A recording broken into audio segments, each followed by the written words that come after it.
चलिए बाबा शुरू करते हैं अपना क्लास। आज जो हम नेक्स्ट चैप्टर पढ़ने वाले हैं वो है बैगेज। सर कैसा चैप्टर है? बी ग्रेडेड चैप्टर है।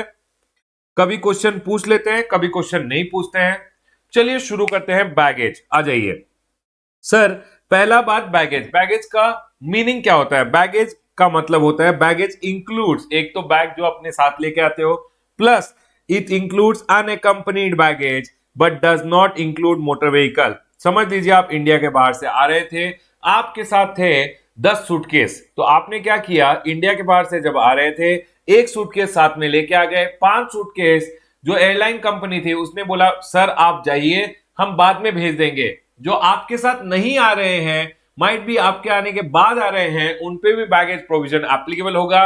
उसको बोलते हैं अनअकम्पनीड बैगेज। याद रखिएगा, अनअकम्पनीड बैगेज पे भी बैगेज के प्रोविजन एप्लीकेबल होते हैं। तो सर बैगेज क्या होता है? आप जब इंडिया के बाहर से बैग्स वगैरह लेके अपने साथ आते हो, समझ लीजिए आप आ रहे हो यूएस से, तो गवर्नमेंट बोलता है कि सर आप अपने साथ लाए होगे गुड्स, वो गुड्स एक लिमिट में ही अलाउड है। अगर वो लिमिट आपने क्रॉस किया है तो आपको देना पड़ेगा कस्टम ड्यूटी एज बैगेज उनको क्लियर कराने के समय। लेकिन क्या होता है, जब आप आ रहे हो इंटरनेशनल एयरपोर्ट पे, तो गवर्नमेंट बोलती है कि इंटरनेशनल एयरपोर्ट पे कंजेशन नहीं करेंगे, इसलिए बैगेज के प्रोविजन बहुत लिबरली फॉलो किए जाते हैं, इतने हार्श नहीं हैं। चलिए समझते हैं सेक्शन नंबर 77 क्या बोलता है। ये समझने से पहले एक छोटा सा बैकग्राउंड देता हूं ताकि आपको बैगेज इजीली समझ में आ जाए। फॉर एन एग्जांपल, हमारे पास है श्वेता। श्वेता गई यूएस, श्वेता यूएस से आई है अभी। ठीक है, ठीक है, यूएस से आ रही है सर। ये एरोप्लेन है, एरोप्लेन में श्वेता बैठ के आ रही है। एरोप्लेन इंडिया लैंड किया, इंडिया लैंड किया एरोप्लेन, और श्वेता उतर गई एरोप्लेन से। ठीक है सर, श्वेता एक बार उतर गई, श्वेता अपना सूटकेस लेके आ रही है। अब जब आप एयरपोर्ट में आओगे तो एयरपोर्ट जो होता है, ये तो हो गया ट्रैक। अब इधर से आ गए आप रनवे से, यहां से आपको लाया गया एयरपोर्ट में। जब एयरपोर्ट में आओगे तो कन्वेयर बेल्ट होता है, उधर आपका सूटकेस आता है, आपने सूटकेस कलेक्ट किया। ये श्वेता खड़ी है, एक सूटकेस हाथ, 2 सूटकेस है हाथ में। ठीक है, जब भी आप एयरपोर्ट पे आओगे तो अब इधर एयरपोर्ट पे ना 2 गेट बने होते हैं, एक होता है ग्रीन चैनल, एक होता है रेड चैनल। अगर आपके पास ऐसे कुछ गुड्स हैं जिन पे आपको ड्यूटी देना पड़ेगा, मतलब आपने ओवर द लिमिट लाया है, तो सर आपको हमेशा रेड चैनल से जाना चाहिए। अगर आपके पास कोई ड्यूटी नहीं है, तो आपके पास ऐसे गुड्स नहीं है जिस पे ड्यूटी नहीं देना है, तो आप ग्रीन चैनल से होते हुए निकल के अपना कैब लीजिए और घर चले जाइए। लेकिन अगर आपके पास ऐसे कुछ गुड्स हैं तो आपको यहां जाना पड़ेगा। यहां रेड चैनल पे एक ऑफिसर बैठा होगा, वो आपको एक बैगेज डिक्लेरेशन फॉर्म देगा। आप बैगेज डिक्लेरेशन फॉर्म में अपना गुड्स वगैरह डिक्लेयर कीजिए कि क्या क्या आप लाए हो, ये कस्टम ऑफिसर को दीजिए, ये आपको ड्यूटी बताएगा। आप ड्यूटी पे कीजिए और पे करते हुए यहां से चले जाइए। बैगेज पे इन्होंने बोला है कि हम एक फिक्स रेट ऑफ ड्यूटी है, जो 35% रेट ऑफ ड्यूटी होता है वो हम चार्ज करेंगे। ज्यादा अलग अलग गुड्स पे अलग अलग रेट ऑफ ड्यूटी लगाएंगे तो इंटरनेशनल एयरपोर्ट पे कंजेशन हो सकता है, इसलिए इन्होंने बैगेज प्रोविजन बहुत सिंपल रखे हैं। चलिए पढ़ते हैं इस बैकग्राउंड के साथ। सेक्शन नंबर 77 बोलता है owner of a baggage to make a declaration of its content in baggage declaration form. जब भी आप इंडिया के बाहर से आ रहे हो, क्या अपने साथ लेके आए हो, उसको आपको डिक्लेयर करना पड़ता है एक बैगेज डिक्लेरेशन फॉर्म में। ठीक है सर। सेक्शन नंबर 78 बोलता है rate of duty and tariff value. किस दिन का रेट ऑफ ड्यूटी लगेगा सर? जो मैं बैगेज ला रहा हूं उस पर किस दिन का रेट ऑफ ड्यूटी लगेगा, ये बोल रहे हैं applicable to baggage shall be as on the date of baggage filing declaration under section number 77। जिस दिन आप ये डिक्लेरेशन फाइल करते हो उस दिन का रेट ऑफ ड्यूटी लगता है। बेसिक कस्टम ड्यूटी जो बैगेज पे है which is exceeding the general free allowance, कितना है? 100% है। लेकिन एक एग्जम्पशन नोटिफिकेशन इशू किया गया है एंड 65% एग्जम्पशन देते हुए आज के डेट पे ड्यूटी सिर्फ 35% लगाया जाता है बैगेज पे। लेकिन जो वो एग्जम्पशन नोटिफिकेशन है उसमें स्पेसिफिकली इन्होंने बोला है कि अगर आप इंपोर्ट कर रहे हो फायर आर्म, कार्ट्रिजेस, बाबा जो बुलेट्स होते हैं, बंदूक की बुलेट, अगर ग्रेटर देन 50 है बैगेज में ला रहे हो, cigarette, cigar and tobacco, CCT, greater than 100, cigarette greater than 100 है, सिगार ग्रेटर देन 25 है एंड टोबैको ग्रेटर देन 125 ग्राम है। या कोरियर इंपोर्ट है तो उस पर हमेशा 100% ड्यूटी लगेगा, उसके लिए कोई एग्जम्पशन नहीं दिया गया है। बैगेज पे जनरली रेट 100% है, लेकिन फिर इन्होंने बोला 65% का एग्जम्पशन देते हुए सिर्फ 35% ड्यूटी लगेगा प्लस सोशल वेलफेयर सरचार्ज 10% लगेगा। लेकिन अभी अगर आप देखोगे उस एग्जम्पशन नोटिफिकेशन में यह भी बोला गया है कि fire arms cartridges greater than 50 and courier import plus CCT greater than 125 and 125 ग्राम अगर आप लाए हो तो उस पे कोई एग्जम्पशन नहीं मिलेगा, 100% ड्यूटी देना पड़ेगा प्लस 10% सोशल वेलफेयर सरचार्ज। ठीक है सर। सेक्शन नंबर 79 बोलता है बोनाफाइड बैगेज एग्जाम किया जाएगा ड्यूटी से, मतलब proper officer shall allow bona fide baggage to pass duty free. Articles which have been used by the passenger और क्रू मेंबर, जो भी आपने यूज किया है, यूज पर्सनल इफेक्ट तो आपको अलाउ किए जाएंगे। Other articles for use of passenger, family, gift, souvenirs जो है विद इन लिमिट अलाउ किया जाएगा। बेसिकली क्या होता है, ट्रैवल सोवेनियर्स तो आप ला सकते हो, गिफ्ट फैमिली पैसेंजर्स के लिए जो लाया है ये सब के लिए बोला हुआ है as per the rule number है 5, 6 वगैरह जो हम नीचे पढ़ेंगे। ठीक है सर, चलिए आगे बढ़ते हैं। सेक्शन नंबर 80 है। सेक्शन नंबर 80 बोलता है temporary detention of baggage. Sir ये क्या होता है, समझ लीजिए आप इंडिया के बाहर से आ रहे हो, ये है मुंबई पोर्ट, ठीक है, मुंबई एयरपोर्ट है, समझ लीजिए मुंबई एयरपोर्ट। ठीक है सर, अब यहां जब आप आए तो आपके पास कुछ ऐसे गुड्स थे जो इंडिया में आप क्लियर कराना नहीं चाहते या इंडिया में क्लियर नहीं करा सकते। फॉर एन एग्जांपल, आप एनिमल स्किन अपने साथ लेके आए हो, आप बोल रहे हो सर मैं कुछ दिन इंडिया में जाऊंगा, वापस इंडिया से आते हुए फिर यहां से मैं अपने दोस्त की शादी में जाऊंगा, दुबई शादी है, मैं आ रहा हूं यूएस से, मैं यूएस से इंडिया आऊंगा, कुछ काम है, इंडिया में लैंड करूंगा, काम खत्म करूंगा और वापस चले जाऊंगा। तो सर इस केस में अगर आपके पास कुछ ऐसे गुड्स हैं, जब आप इंडिया लैंड हो रहे हो, अगर आपके पास ऐसे कुछ गुड्स हैं जिन पे ड्यूटी देना नहीं चाहते आप, या तो उनको क्लियर कराना नहीं चाहते या क्लियर करा नहीं सकते हैं, तो यहां जो ऑफिसर बैठा हुआ है मुंबई पोर्ट एयरपोर्ट पे, उसको बोल दीजिए कि सर मेरे पास ऐसे ऐसे गुड्स हैं जिनको मैं क्लियर कराना नहीं चाहता या क्लियर करा नहीं सकता, एंड हेंस मैं उन गुड्स को आपके पास छोड़ रहा हूं, जब यहां इंडिया से वापस जाऊंगा तो मेरे को दे दीजिएगा, मैं लेके चले जाऊंगा। यही बोला है सर, टेम्परेरी आप अपने गुड्स को डिटेन करा सकते हो। Where baggage of a passenger contains dutiable or prohibited goods and true declaration has been made, आपने true declaration दिया है, चुपचाप साइलेंटली निकलने की कोशिश नहीं कर रहे थे। Sir PO may at the request of the passenger detain such article and return it to him when he is leaving India, जब जा रहे हो इंडिया छोड़ के वापस दे देगा। सर अगर आप कलेक्ट नहीं कर पाए, समझ लीजिए आप आए तो मुंबई पोर्ट से थे, यहां पे दे दिया गुड्स, जाने के समय आप दिल्ली से चले गए, तो सर इन्होंने बोला है इस केस में आप एक काम कीजिए, आप कोई पैसेंजर को ऑथराइज कर दीजिए जो मुंबई से जा रहा है, वो पैसेंजर कलेक्ट कर लेगा ऑफिसर से, या ऑफिसर को पैसे दे दीजिएगा, वो कार्गो कर देगा आपको उन गुड्स को। यस सर, पॉइंट क्लियर है। अब सुनिए, जब आप कंपटीशन कर रहे हो कस्टम ड्यूटी का, हमेशा याद रखिएगा ऑफिसर जब आपका सूटकेस खोलेगा, मैंने आपको यहां बोला सर जब आप यहां से जा रहे हो कि आपके पास ड्यूटेबल गुड्स है, तो ये ऑफिसर आपका सूटकेस खोल के देखेगा। जब ये सूटकेस खोलेगा तो 3 काइंड ऑफ आइटम, एक होता है use personal effect, use personal effect को हाथ नहीं लगाएगा क्योंकि वो आपके रोजमर्रा की चीज यूज करने वाली चीजें हैं। इन एग्जाम हमेशा पर्सनल इफेक्ट अगर बोला है तो हमेशा पर्सनल इफेक्ट मतलब होता है यूज पर्सनल इफेक्ट, उस पर कोई ड्यूटी नहीं देना है। आपके कपड़े, आपका जो भी आइटम है जो यूज के लिए है, रोजमर्रा की जिंदगी में आप उसको यूज कर रहे हो, उसको यूज पर्सनल इफेक्ट बोलते हैं, उस पर कोई ड्यूटी नहीं लगेगा। ट्रैवल सोवेनियर, जैसे कि आईफिल टावर आपने एक ले आया, आप गए थे फ्रांस, वहां से आते हुए ये छोटे छोटे आईफिल टावर वगैरह ले आए, तो सर उसको ट्रैवल सोवेनियर्स बोलते हैं। बोनाफाइड पर्पस मतलब 1, 2, 4, 5, 10 लाए तो ठीक है, 1000 ले आए तो वो बोलेंगे वो बोनाफाइड पर्पस नहीं है, उस केस में ड्यूटी लग जाएगा। एग्जाम में हमेशा याद रखिएगा ट्रैवल सोवेनियर्स मतलब बोनाफाइड पर्पस ही है। नेक्स्ट, एक laptop for passengers greater than 18 years, no value limit, ये भी अलाउड है। ठीक है sir, exempted from duty, use personal effect, travel souvenir और एक लैपटॉप आपको हमेशा अलाउड रहेगा। Note, personal effect means things for satisfying daily necessity but exclude jewellery, jewellery कभी भी पर्सनल इफेक्ट नहीं होगा। ठीक है sir, personal effect and travel souvenirs no limit, कोई लिमिट नहीं है, बिना लिमिट के आप ला सकते हो, लेकिन फिर भी बोनाफाइड पर्पस के लिए, ऐसा नहीं कि ट्रैवल सोवेनियर 1000 ले आए तो ऑफिसर बोलेगा क्या बिजनेस करने के लिए लाए हो, उस केस में ड्यूटी लगा देगा। एग्जाम पर्पस के लिए ट्रैवल सोवेनियर्स कोई ड्यूटी नहीं लगेगा। ठीक है सर।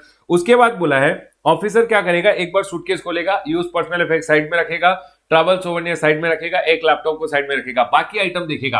अब बाकी आइटम में सुन लीजिए, कुछ आइटम कवर्ड होते हैं जनरल फ्री अलाउंस में, कुछ आइटम कवर्ड नहीं होते हैं general free allowance. General free allowance क्या होता है सर, सुन लीजिए, मैं नेक्स्ट पेज में आपको बता रहा हूं। बैगेज रूल जब आप पढ़ोगे तो वहां पे एक जनरल फ्री अलाउंस दिया जाता है कि इतना आप फ्रीली ला सकते हो इंडिया में, कोई टैक्स वगैरह, कोई कस्टम ड्यूटी नहीं देना पड़ेगा। ये जनरल फ्री अलाउंस अलग अलग होता है अलग अलग कंट्री के लोगों के लिए। अगर आप आ रहे हो नेपाल, भूटान, म्यांमार से तो रूल नंबर 4 में बताया गया है। अगर आप आ रहे हो other country other than Nepal, Bhutan, Myanmar तो रूल नंबर 3 में बताया गया है। रूल नंबर 3 बोलता है passengers arriving from countries other than Nepal, Bhutan and Myanmar. अगर आप एक इंडियन रेजिडेंट हो या फॉरेनर हो जो रिसाइड कर रहा है अब इंडिया में, मतलब एक तो आप इंडियन रेजिडेंट हो, घूमने फिरने गए थे वापस आ रहे हो, एक आप हो फॉरेनर जो इंडिया में रिसाइड कर रहा है, या आप हो एक टूरिस्ट ऑफ इंडियन ओरिजिन, मतलब आप अब सेटल हो गए हो लंदन या यूएस में, समझ लीजिए इंडिया टूर पे आ रहे हो, तो आप गिफ्ट वगैरह लाओगे। तो ये बोला है आपको जनरल फी अलाउंस एक्सक्लूडिंग एनेक्चर 1 आइटम, पढ़ाऊंगा एनेक्चर 1 आइटम क्या है, आपको अलाउ किया जाएगा 50,000 रुपए का। अगर आप एक फॉरेन टूरिस्ट हो, सर ये फॉरेन टूरिस्ट जो बैग लगा के फॉरेन टूर से, मतलब यूएस का बंदा है इंडिया में टूर के लिए आ रहा है, उनके लिए सिर्फ 15,000 रुपए का अलाउ किया गया है। अगर आप इन्फेंट हो, बेबी अप टू 2 इयर्स, तो आपको कुछ जनरल फी अलाउंस नहीं दिया जाता, अदर देन आपके जो पर्सनल इफेक्ट होते हैं, दूध की बोतल, सर कपड़े वगैरह, वो अलाउ किया जाता है। ठीक है सर, ये होता है, ये पर्सनल इफेक्ट होता है जो बेबी को अलाउ किया जाता है, अदर देन दिस कुछ अलाउ नहीं किया जाता। सर अगर मैं आ रहा हूं नेपाल, भूटान, म्यांमार, याद रखिएगा Nepal, Bhutan, Myanmar land route से अगर आ रहे हो तो सर कुछ जनरल फी अलाउंस नहीं मिलेगा। लेकिन अगर आप आ रहे हो बाय एयर, तो अगर आप हो इंडियन रेजिडेंट या सर फॉरेनर, मतलब फॉरेनर जो इंडिया में रेसाइड कर रहा है, या आप हो टूरिस्ट ऑफ इंडियन ओरिजिन, मतलब आप समझ लीजिए आप नेपाल में सेटल हो गए हो, इंडिया आ रहे हो टूर के लिए, तो उस केस में जनरल फी अलाउंस 15,000 रहेगा। अगर आप एक टूरिस्ट हो, फॉरेन टूरिस्ट हो, तो सर टूरिस्ट के लिए तो 15,000 ही रहेगा, और babies which are up to 2 years nil रहेगा। ठीक है सर, ये पॉइंट क्लियर हो गया है। अब सुनिए, अब एक पॉइंट और बता देता हूं, jewellery. Jewellery rule number 5 jewellery के बारे में डील करता है। Jewellery is being dealt in rule number 5। Rule number 5 क्या बोलता है, अगर आप इंडिया के बाहर से ला रहे हो ऑर्नामेंट्स, या आप ला रहे हो कॉइन बार एक्सेट्रा, तो हमेशा याद रखिएगा ऑर्नामेंट्स के लिए इन्होंने बोला है कि check the period of stay outside India. अगर इंडिया के बाहर आप रह के आ रहे हो less than equal to 1 year, तो जो आपको ये जनरल फी अलाउंस 15,000 का, 50,000 और 15,000 का है ना, 50,000 और 15,000 इतना ही मिलेगा। याद रखिएगा, आप अगर इंडिया के बाहर रह के आ रहे हो, आप इंडिया के बाहर रह के आए हो अप टू 1 ईयर, तो सर उस केस में तो 50,000 या 15,000 जो आपका जनरल फ्री अलाउंस है, उसमें ही आपको ज्वेलरी क्लियर कराना है, जनरल फ्री एग्जम्पशन में ही क्लियर कराना है। लेकिन आप इंडिया के बाहर 1 साल से ज्यादा अगर रह के आ रहे हो, जो 50,000 15,000 का जनरल फ्री अलाउंस वो तो है ही, प्लस आपको एडिशनल बेनिफिट दिया जाएगा, ज्वेलरी का बेनिफिट जो होता है maximum 20 grams up to value limit of 50,000 अगर आप एक पुरुष है, मैन। ठीक है, विमेन के लिए, लेडी के लिए बोला गया है 40 grams up to rupees 1 lakh rupees. ठीक है सर, पॉइंट क्लियर है। सुन लीजिए, समझ लीजिए एक बंदा मिस्टर तेजस इंडिया के बाहर से आ रहा है, अज्यूम कीजिएगा कि इसने अपना जनरल फ्री अलाउंस यूज कर लिया है, प्लस इसका स्टे ग्रेटर देन 1 ईयर था, तो इसको अब ज्वेलरी अलाउंस कितना मिलेगा, सर 18 ग्राम लाया, हाँ बाबा मिस्टर तेजस 20 ग्राम अलाउड है, 54,000 मतलब 4,000 रुपए का 4,000 रुपए एक्स्ट्रा हो गए, तो वो 4,000 रुपए पे आपको 35% प्लस 10%, 35% प्लस 10% मतलब 38.5% ड्यूटी देना पड़ेगा। ठीक है सर, अगर मिसेस तेजस आ रही है, 40 ग्राम अलाउड है, 35 ग्राम लेके आई, 1,20,000 हो गया sir, up to value limit of 1 lakh allowed था, तो सर 20,000 रुपए पे आपको देना पड़ेगा 38.50%। सर मिस्टर एल्डेन आ रहा है, 24 ग्राम लाया, 48,000 का, अरे 50,000 तक का अलाउड है लेकिन 20 ग्राम अलाउड है, 20 gram with value limit up to 50,000, तो सर 4 ग्राम एक्स्ट्रा लाया, 48,000 डिवाइडेड बाय 24 ग्राम मतलब पर ग्राम 2,000 रुपए, तो सर 8,000 रुपए पे 38.50% ड्यूटी देना पड़ेगा। ठीक है सर, पॉइंट क्लियर है। अब सुन लीजिए, अब जब भी आप इंडिया के बाहर से आ रहे हो तो जनरल फ्री अलाउंस में एनेक्चर 1 आइटम अलाउड नहीं है। एनेक्चर 1 आइटम अगर आपके पास 50,000 15,000 का लिमिट है, फिर भी आपको एनेक्स्चर 1 आइटम क्लियर करने नहीं देंगे, उस 50,000 15,000 में आपको ड्यूटी देके ही क्लियर करना है। तो आपका जब सूटकेस खोला जाएगा, पहले तो सर यूज पर्सनल इफेक्ट हटा देंगे, ट्रैवल सोवेनियर्स हटा देंगे, एक लैपटॉप हटा देंगे। उसके बाद सर अगर मैं लाया हूं cigarette, cigar, tobacco up to 100, cigarette, cigar and tobacco, cigarette 100, cigar 25, tobacco to 125 gram, तो जनरल फ्री अलाउंस में अलाउ किया जाएगा। Alcoholic liquor up to 2 litre allow किया जाएगा। ऑर्नामेंट्स विद इन लिमिट जो है एज पर रूल नंबर 5 वो allow किया जाएगा। अरे ऑर्नामेंट्स एक काम कीजिए, टोटल ऑर्नामेंट्स यही लिख दीजिएगा, ठीक है सर, पॉइंट क्लियर है। उसके बाद लेकिन याद रखिएगा, अगर ऑर्नामेंट्स नहीं है, मतलब ये सब नहीं है, समझ लीजिए आप कॉइन बार वगैरह ला रहे हो, तो वो एनेक्स्चर 1 आइटम हो जाएगा। ड्यूटी ऑन फुल अमाउंट, कोई एग्जम्पशन नहीं है, उस पे पूरा अमाउंट पूरा पे ड्यूटी लगेगा, कोई एग्जम्पशन नहीं है, ठीक है सर। अब सुनिए, कार्ट्रिजेस, ये जो बंदूक की गोलियां हैं, ये अगर ला रहे हो up to 50, general free allowance में अमाउंट लिखिए। अदर आर्टिकल, तो एक काम कीजिएगा, ऑर्नामेंट्स एक काम कीजिएगा, आप यहां टोटल अमाउंट लिख दीजिएगा, ठीक है, कार्ट्रिजेस लिख लीजिएगा। Other articles which are not personal effect यहां लिखिएगा, टोटल आएगा। टोटल में से आपको जनरल फ्री अलाउंस अगर नेपाल, भूटान, म्यांमार से आ रहे हो तो 15,000। सर अगर आप लंदन वगैरह से आ रहे हो other than Nepal, Bhutan, Myanmar, तो मैंने आपको बताया 50,000। फॉरेन टूरिस्ट है तो 15,000 रुपए, ठीक है सर, वो आपको अलाउंस मिलेगा। रिमेनिंग जो बचेगा उस पर 35% प्लस 10% सोशल वेलफेयर सरचार्ज आपको देना पड़ेगा। अब सुनिए, एनेक्स्चर 1 आइटम होता है fire arm, cartridges greater than 50, cigarette, cigar, tobacco greater than 100, 25 and 125, 100 plus 25 125 होता है, ध्यान रखिएगा, ठीक है सर। उस पे लगेगा 100% प्लस 10% सोशल वेलफेयर सरचार्ज। उसके अलावा अगर आपने alcoholic liquor greater than 2 litre लाया है, तो आपको ध्यान रखना है, alcoholic liquor greater than 2 litres पे कभी भी आप अल्कोहलिक लिकर 9803 जो बैगेज का कस्टम टैरिफ एक्ट में 9803 जो हेडिंग है, उसमें स्पेसिफिकली बोला गया है अल्कोहलिक लिकर अलाउड ही नहीं है बैगेज में, मतलब 2 लीटर तो जनरल फ्री में अलाउड है, उसके अलावा अगर आप ला रहे हो तो कमर्शियल इंपोर्ट हो जाएगा, वो कमर्शियल इंपोर्ट होगा और उस पर कमर्शियल इंपोर्ट का रेट लगेगा। आपको बैगेज में उसका बारे में एग्जाम में नहीं पूछेंगे, मतलब alcoholic liquor greater than 2 litre हमेशा कमर्शियल इंपोर्ट होता है और उस बारे में आपको एग्जाम में नहीं पूछा जाएगा। Sir gold and silver in any other form other than ornament, flat panel TV, इसका क्या करें, इसका बाबा अगर बाई चांस पूछ लिया तो 35% प्लस 10% लगा दीजिएगा। एक्चुअली क्या होता है, अगर आप प्रैक्टिकली देखोगे ना, तो gold, silver, any other form other than ornaments के लिए बहुत सारा अलग अलग क्लासिफिकेशन वगैरह दिया हुआ है जो मैं नहीं पढ़ा रहा हूं आपको, लेकिन अगर बाई चांस एग्जाम में पूछ लिया तो इसके लिए आपको रेट याद रखना है 35% प्लस 10%, ठीक है सर, पॉइंट क्लियर है। चलिए आगे बढ़ते हैं।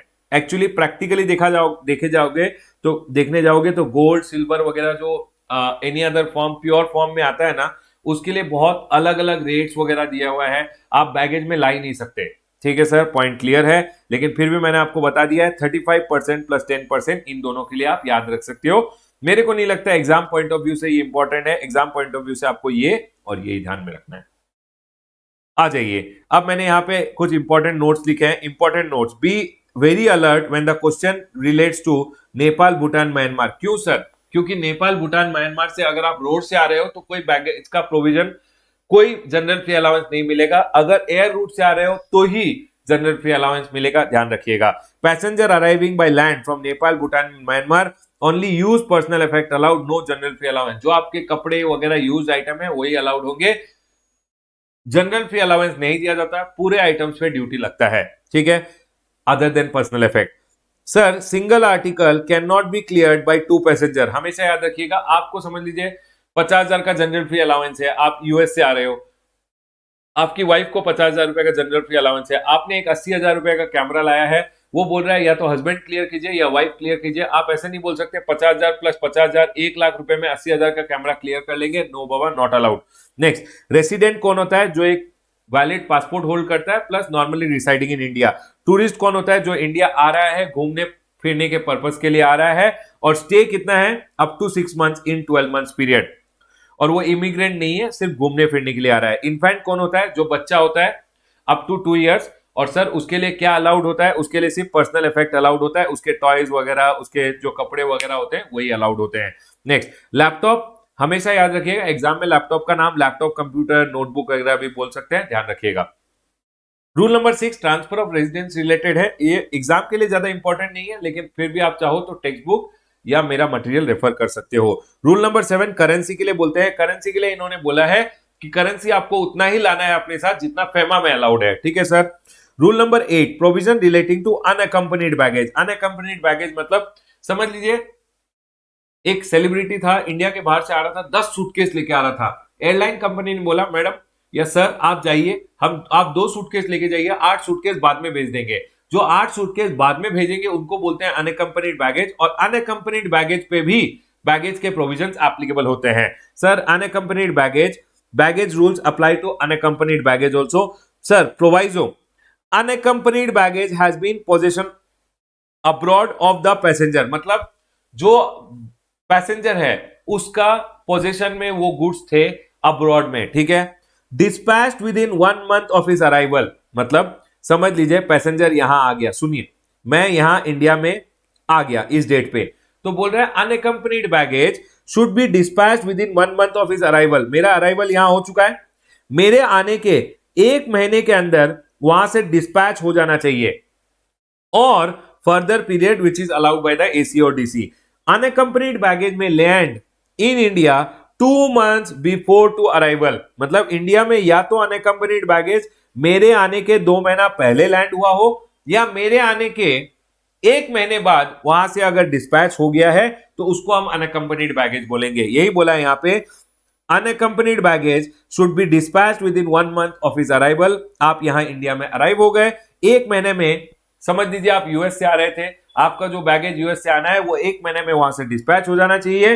अनअकम्पनीड बैगेज में land in India 2 months before the arrival. Priyanka Chopra समझ लीजिए एक शूटिंग के लिए इंडिया आ रही है, वो आ रही है यहाँ पे यूएस से, इस दिन अराइव होगी, उनके शूटिंग के 2 महीने पहले तक अनअकम्पनीड बैगेज, यही बोल रहे हैं यहाँ पे, अनअकम्पनीड बैगेज में land in India 2 months before the arrival और within such period not exceeding 1 year as the ACDC में allow for reason to be recorded. Sir maximum कितना हो सकता है?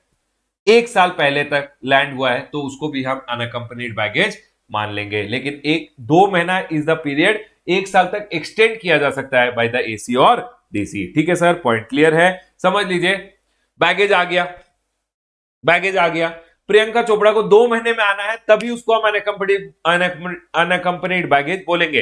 प्रियंका चोपड़ा 2 महीने में नहीं आई, बोली सर मेरे को कोविड हो गया था, मैं 3 महीने बाद आ रही हूं, तो जो 1 महीने का पीरियड है वो अलाउ किया जा सकता है बाय एसी और DC for reason of illness, natural calamity etcetera.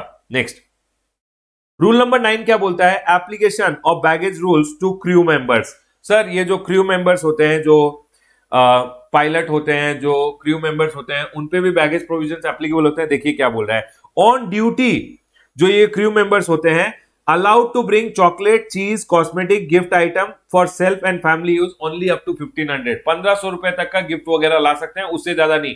ऐसा हो गया क्रू मेंबर जब जा रहे हैं 50,000 रुपए का आइटम ले आए, नहीं बाबा अलाउड नहीं है। लेकिन अगर उन्होंने जॉब छोड़ दिया तो बैगेज प्रोविजन नॉर्मली अप्लाई करते हैं। Baggage rules applicable to crew member as if he is a passenger, क्योंकि अगर जॉब टर्मिनेट कर दिया, जॉब छोड़ दिया है, उसके बाद तो वो नॉर्मल पैसेंजर की तरह ही ट्रीट किए जाएंगे, ठीक है सर, पॉइंट क्लियर है। यहां हमारा बैगेज का चैप्टर खत्म होता है। मेरे को लगता है एक छोटा सा क्वेश्चन पूछ सकते हैं, ये जो कैलकुलेशन ऑफ बैगेज होता है, कितना बैगेज कितना ड्यूटी देना है, कैलकुलेशन ऑफ ड्यूटी, उस पे एक क्वेश्चन पूछते हैं। अच्छे से क्वेश्चन को प्रैक्टिस करके जाइएगा। यहां मेरा चैप्टर ऑफ बैगेज खत्म होता है, मैंने आपको बता दिया है, बी ग्रेडेड चैप्टर है, 4 मार्क का एक क्वेश्चन पूछ लेते हैं, राइट एवरीवन। यहां मैं अपना चैप्टर ऑफ बैगेज क्लोज करता हूं।